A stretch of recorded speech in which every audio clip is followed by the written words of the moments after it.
the ultimate betrayal doesn't come from a sworn enemy, but from the very soul meant to cherish yours. When a devastating public rejection by the crown prince leaves her doomed to the agonizing death of an exile, she believed her life was over, until the Alpha King stepped down from his throne and claimed her for himself. The great hall of Ethelgard Castle was ablaze with the light of 1,000 tallow candles, casting flickering shadows against the ancient tapestried stone. It was the night of the winter solstice, the most sacred evening in the werewolf calendar. For the wolves of the northern reaches, it was the night the moon goddess, Selene, most freely granted her blessings. For Rosalind Hale, an orphaned ward of the court, it was the night her dormant wolf spirit finally awakened. Rosalind stood near the periphery of the grand room, her simple, unadorned gown of midnight blue wool starkly contrasting with the opulent silks and velvets worn by the high nobility. She was the daughter of a fallen pack warrior, permitted to reside within the castle walls merely as a charity case. For years she had endured the quiet scorn of the elite, keeping her head bowed and her presence minimal. But tonight, a strange, restless energy thrummed beneath her skin. Her senses were overwhelmingly sharp. She could hear the subtle shifts of leather armor worn by the guards at the far end of the hall, and the intricate overlapping scents of roasted venison, pine needles, and heavy perfumes made her dizzy. Then it hit her. It was a scent so profound, so utterly intoxicating, that the rest of the world simply ceased to exist. It smelled of crisp winter air, crushed juniper berries, and raw power. The invisible tether of the mate bond wrapped around her lungs, pulling her forward. Rosalind's heart hammered a frantic rhythm against her ribs. She followed the scent, weaving blindly through the throng of dancing lords and ladies, her breath catching in her throat. The tether led her to the center of the dais. Standing there, bathed in the warm glow of the chandeliers, was Tristan Sterling, Crown Prince of Ethelgard, future Alpha King. He was strikingly handsome, with hair the color of spun gold and eyes like fragments of glacial ice. He was laughing, a silver goblet in his hand, and draped over his left arm was Lady Isabella Belmont, the incredibly wealthy and fiercely ambitious daughter of the Southern Duke. Rosalind froze, her chest heaving. Tristan. The realization crashed over her like a freezing wave. The moon goddess had paired her, a penniless orphan, with the future ruler of the realm. As if feeling the sudden magnetic pull of the bond, Tristan stiffened. His laughter died in his throat. He slowly turned his head, his icy blue eyes locking onto Rosalind's trembling form.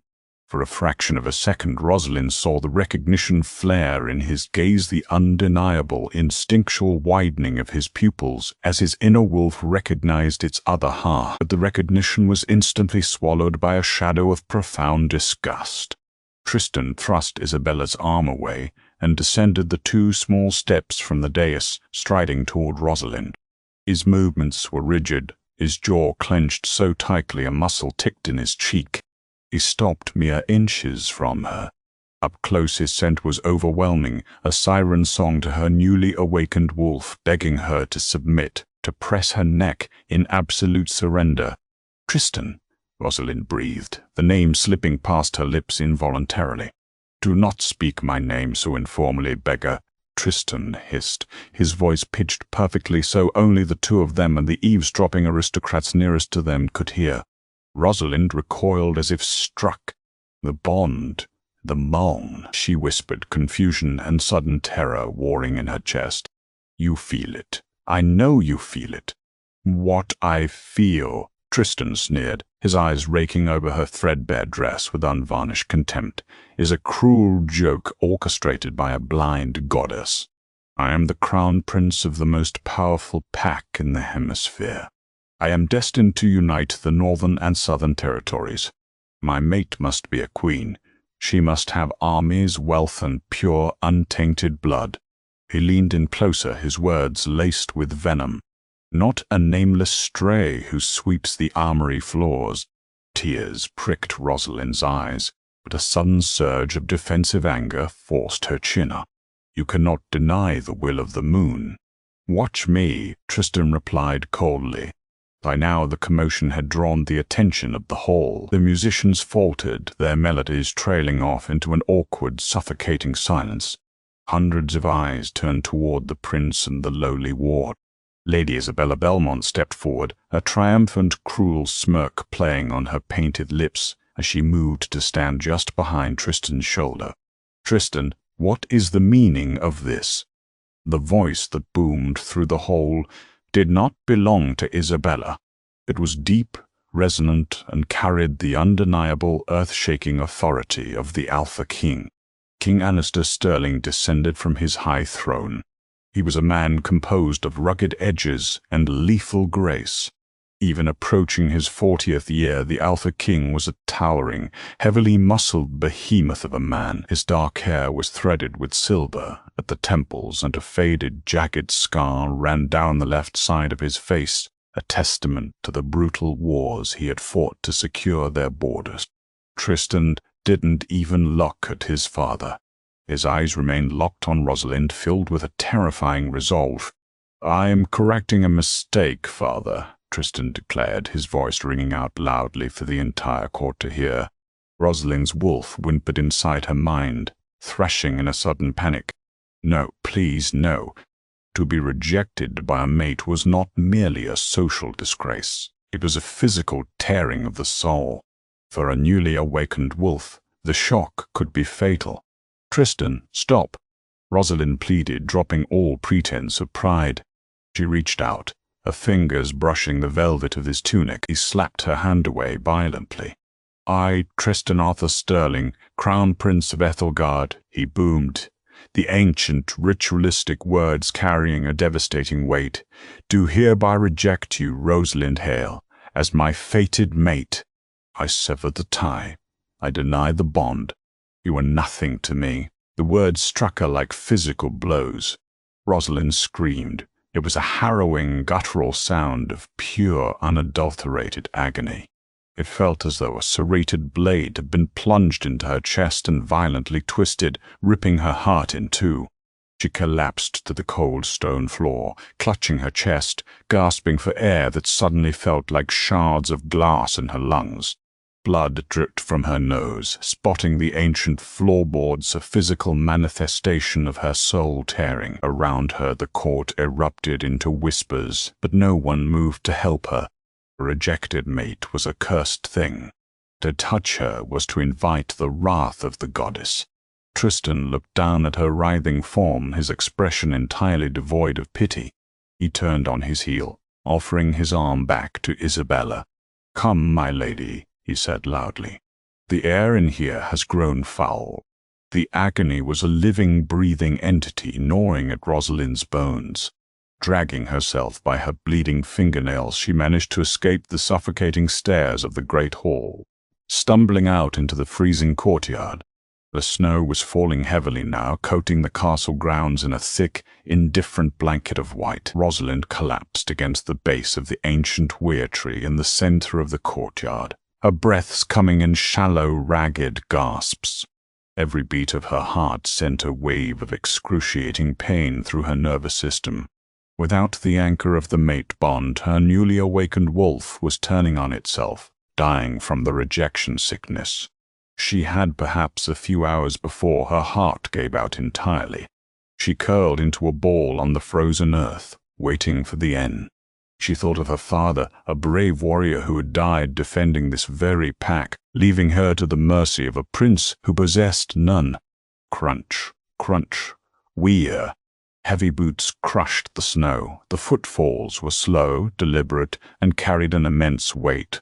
Rosalind didn't have the strength to open her eyes. "Leave me," she wheezed, tasting copper on her tongue. "Just let me die in peace." "I am not in the habit of letting my subjects die on my doorstep, Rosalind Hale." Her eyes flew open. Standing above her, a massive silhouette against the starry winter sky, was King Alistair. Without his crown, wearing only a heavy cloak of direwolf fur over his dark leather armor, he looked less like a monarch and more like the lethal apex predator he truly was. "Your Majesty," Rosalind choked out, trying weakly to push herself up to show respect. but her arms gave out. She fell back into the snow with a pitiful sob. Alistair's jaw tightened. He knelt in the snow beside her, heedless of the dampness seeping into his trousers. As he drew near, Rosalind braced herself for the scent of him. She expected the heavy, suffocating aura of a ruling alpha to crush her already fragile state. But as Alistair leaned over her, a sudden, violent shockwave rolled through the courtyard. It wasn't a crushing pressure. It was an explosion of warmth. Rosalind gasped, her eyes widening in sheer disbelief. The agonizing, tearing pain in her chest suddenly stuttered, then vanished, replaced by an overwhelming, roaring inferno of sensation. The scent hit her, 1,000 times more potent than Tristan's had been. It was dark amber, rich wood smoke, and the metallic tang of an impending thunderstorm.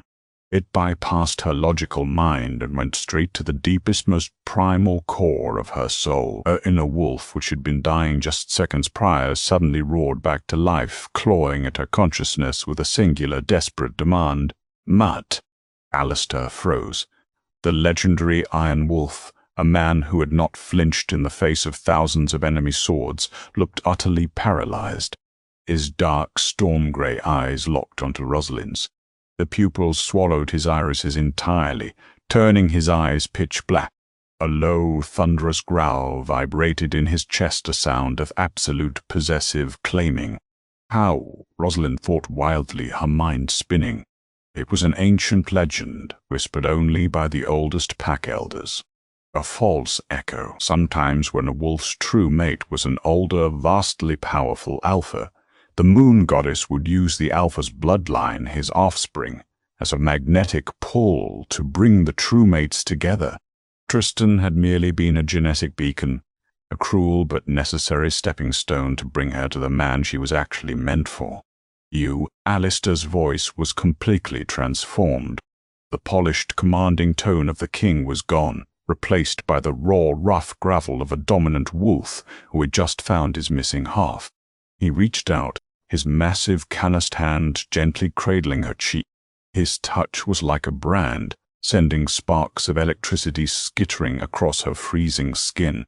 "My mate," Alistair breathed, the words carrying a reverence that brought fresh tears to Rosalind's eyes. "Tristan rejected me," she whispered, her voice trembling, terrified that this powerful man would follow his son's lead. "I am nothing. I have no army, no wealth." "Tristan is a blind, arrogant fool," Alistair snarled, the sound echoing off the stone walls of the courtyard. "He rejected a glass bead, not realizing it was placed there to lead me to the diamond." Without another word, Alistair slipped his arms beneath her. He lifted her effortlessly, cradling her against his broad chest. He wrapped his heavy direwolf cloak around her shivering frame, cocooning her in his intoxicating scent and radiating body heat. "Where are we going?" Rosalind asked, her head resting against the steady, thudding rhythm of his heart. "To correct a profound mistake," Alistair rumbled. Inside the great hall, the tension had barely dissipated. The musicians had resumed a tentative waltz, and Tristan was holding court near the fireplace, Isabella clinging to his side, accepting the quiet, sycophantic congratulations of the nobleman who favored the political alliance. The heavy oak doors of the great hall suddenly slammed open with enough force to crack the stone archway. The music ground to a horrific halt. The dancers scrambled out of the way. King Alistair strode back into the hall, the sheer, crushing weight of his alpha aura exploding outward. It was so intense that several lesser wolves immediately dropped to their knees, baring their necks in submission. In his arms, completely enveloped in his royal cloak, was Rosalind. Tristan's smug smile instantly vanished, replaced by a look of profound confusion. "Father, what are you doing with that?" "That stray? She is rejected." "She should be cast out." Alistair didn't shout. He didn't need to. His voice was deathly quiet, yet it carried into every corner of the massive room. "You will mind your tongue, boy," Alistair said, stopping at the foot of the dais. He looked at the gathered nobility, his black eyes promising death to anyone who dared challenge him. "My son, in his infinite ignorance, believed he was severing a bond. In truth, he was merely stepping aside for the moon goddess's true design. Isabella Belmont let out a sharp gasp, her hand flying to her mouth. Tristan took a step back, the color draining from his face as he finally caught the overwhelming, intertwined scent of his father and the girl he had just discarded. Alistair gently lowered Rosalind to her feet, keeping one strong arm wrapped possessively around her waist. He turned to face the entire court of Aethelgard. "I, Alistair Sterling, Alpha King of the Northern Reaches," he declared, his voice echoing with absolute finality, "do hereby claim Rosalind Hale as my true fated mate."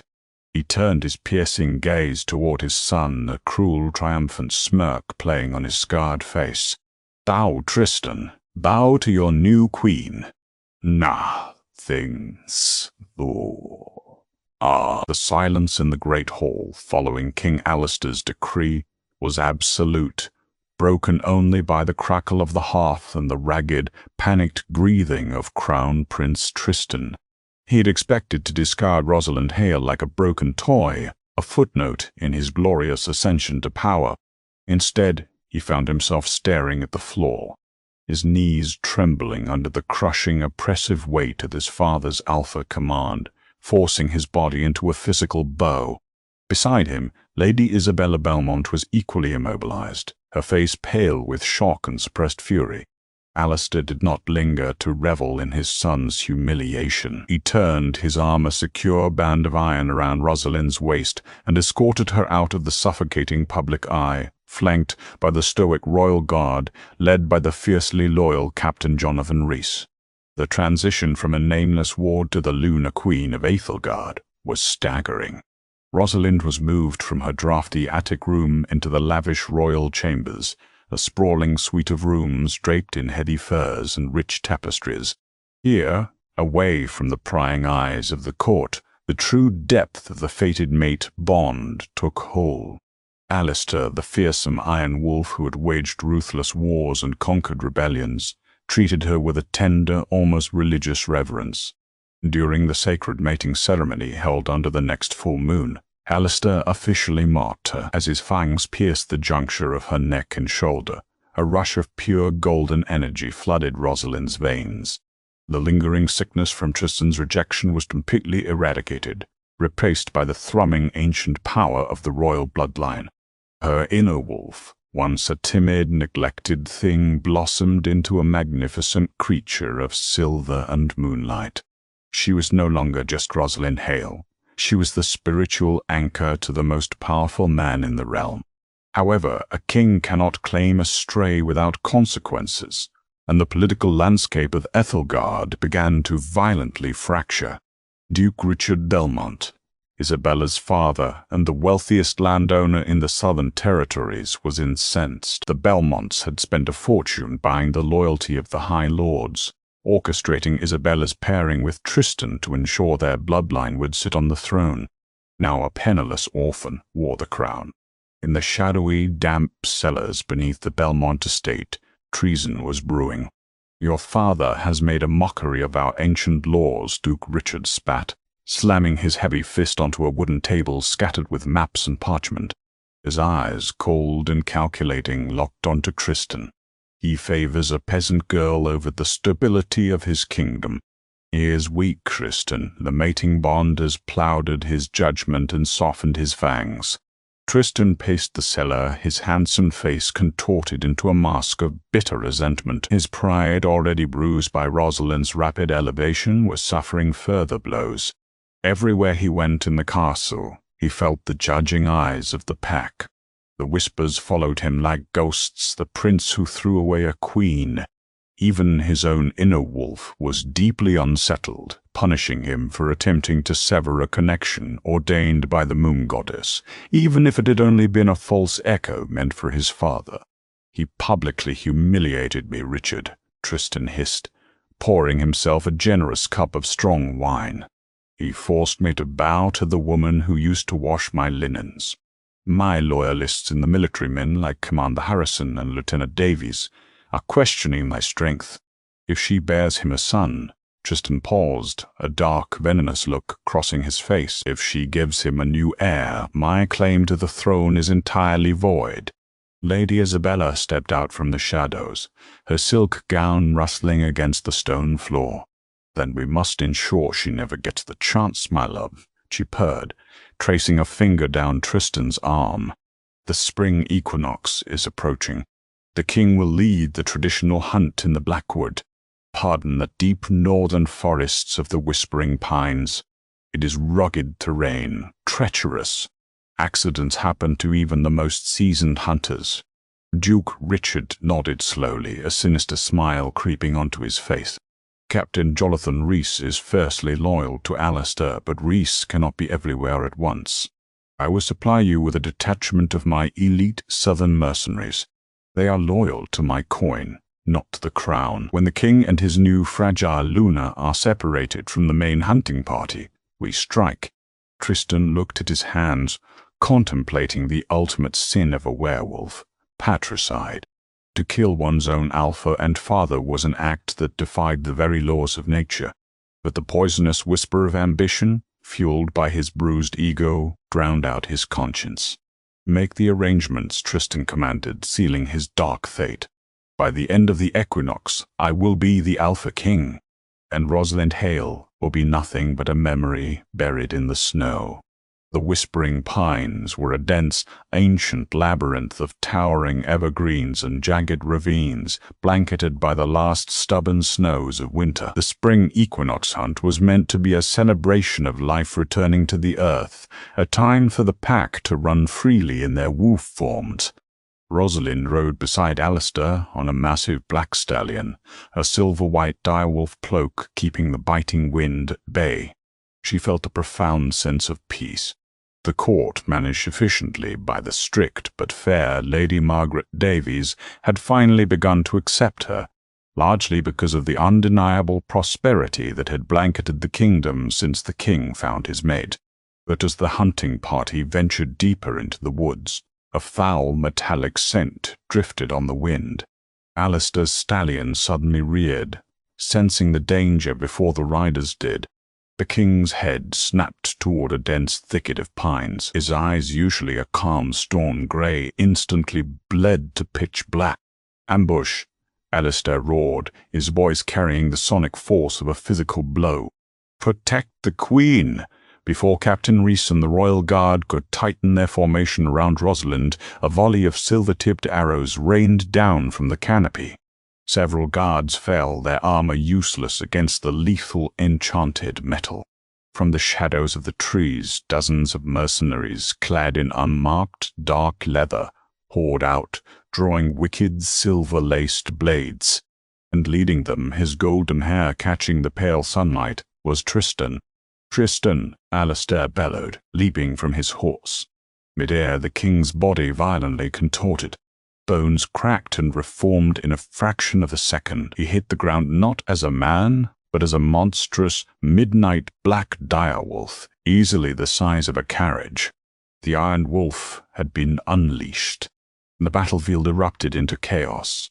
Alistair tore through the mercenaries with terrifying, brutal efficiency, his massive jaws snapping weapons and bones alike. He was a force of pure, primal vengeance, defending his mate and his crown. Captain Rhys and the surviving guards rallied, clashing fiercely with Duke Belmont's hired killers. But Tristan had planned for his father's rage. He skirted the edges of the melee, his eyes fixed entirely on Rosalind, whose horse had bolted, leaving her standing in the snow. "This is your fault," Tristan screamed, shifting into his own wolf form, a sleek, muscular golden wolf. He charged at Rosalind, fully intending to rip her throat out and end the royal bloodline before it could begin. Alistair saw his son charging his mate, but he was pinned down by a half-dozen mercenaries armed with heavy silver nets. He roared in agony as the silver burned his fur, desperately trying to break free. "Rosalind!" Tristan lunged, his jaws wide open. But Rosalind did not cower. The timid, rejected stray from the great hall was dead. In her place stood the Lunar Queen, As Tristan closed the distance, Rosalind closed her eyes and tapped into the massive reservoir of energy tethered to her soul through Alistair's mark. A blinding, silvery white light erupted from her body. She didn't just shift, she exploded into her wolf form. Where Tristan expected a weak, inexperienced wolf, he was met with a breathtakingly beautiful, radiant white wolf. And she was not alone. The power of a true Luna is not just in her bite, but in her connection to the pack. Rosalind let out a piercing, ethereal howl that echoed across the mountains, a sound that resonated with the very soul of the earth. Instantly, the ambient magic of the whispering pines responded.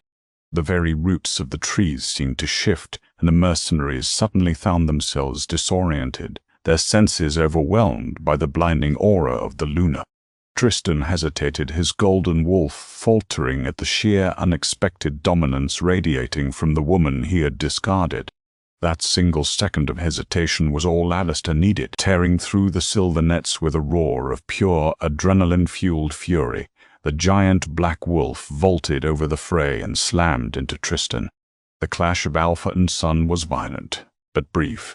Tristan was strong, that Alistair was fighting for his mate. With a sickening crunch, Alistair pinned Tristan to the blood-stained snow, his massive jaws clamped firmly around the golden wolf's throat, applying just enough pressure to draw blood, but not enough to sever the artery.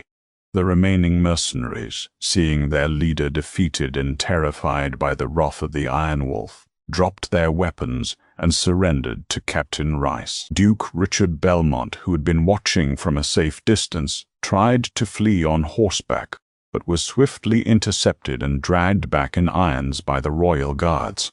Alistair shifted back into his human form, standing naked and covered in the blood of his enemies in the freezing snow.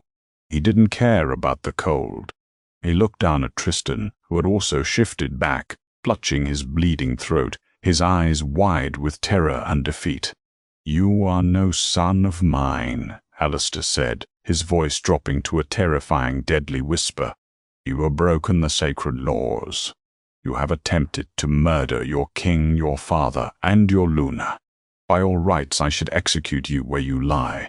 Tristan choked on a sob, looking up at the father he had betrayed. Rosalind, shifting back into her human form and wrapping her thick cloak tightly around herself, stepped forward. She placed a gentle, calming hand on Alistair's tense shoulder. The blinding rage in the king's eyes softened slightly at her touch. "Death is too easy a release for treason, Alistair," Rosalind said, her voice steady and echoing with newfound regal authority. She looked down at the man who had once broken her heart, feeling nothing but profound pity. Let him live with the weight of his failure. Alistair nodded slowly, deferring to the wisdom of his queen. He turned his attention to the traitors. "Tristan Sterling and Duke Richard Belmont," Alistair declared, his voice carrying the finality of a judge. "You are hereby stripped of your titles, your lands, and your wealth. You are banished from the northern reaches forever. If you ever cross our borders again, you will be hunted down and killed like rabid dogs." As the guards hauled the disgraced prince and the traitorous duke away in chains, Alistair turned to Rosalind. He pulled her flush against his chest, burying his face in her hair, inhaling the sweet, grounding scent of his true mate. "Are you hurt, my heart?" he whispered fiercely. Rosalind smiled, leaning into his embrace, feeling the steady, strong rhythm of his heart against hers. She took his large, calloused hand and guided it down to rest against her lower abdomen. "I am perfectly fine, Alistair," Rosalind murmured, looking up into his eyes, watching as a look of profound, earth-shattering realization dawned on his rugged face. "And so is the true heir of Ethelgard." The Iron Wolf fell to his knees in the crimson-stained snow, pressing his forehead against her stomach, weeping tears of absolute joy. The rebellion was crushed, the shadows were banished, and the rejected stray had finally, truly become the heart and the future of the kingdom. Did Rosalind's journey from a rejected stray to the ultimate Lunar Queen leave you breathless? The moon goddess always has a grand plan, and true power lies in those who endure the worst pain. If you loved this dramatic werewolf romance and want more thrilling stories of betrayal, fated mates, and ultimate revenge, please hit that like button, share this video with your friends, and subscribe to our channel today.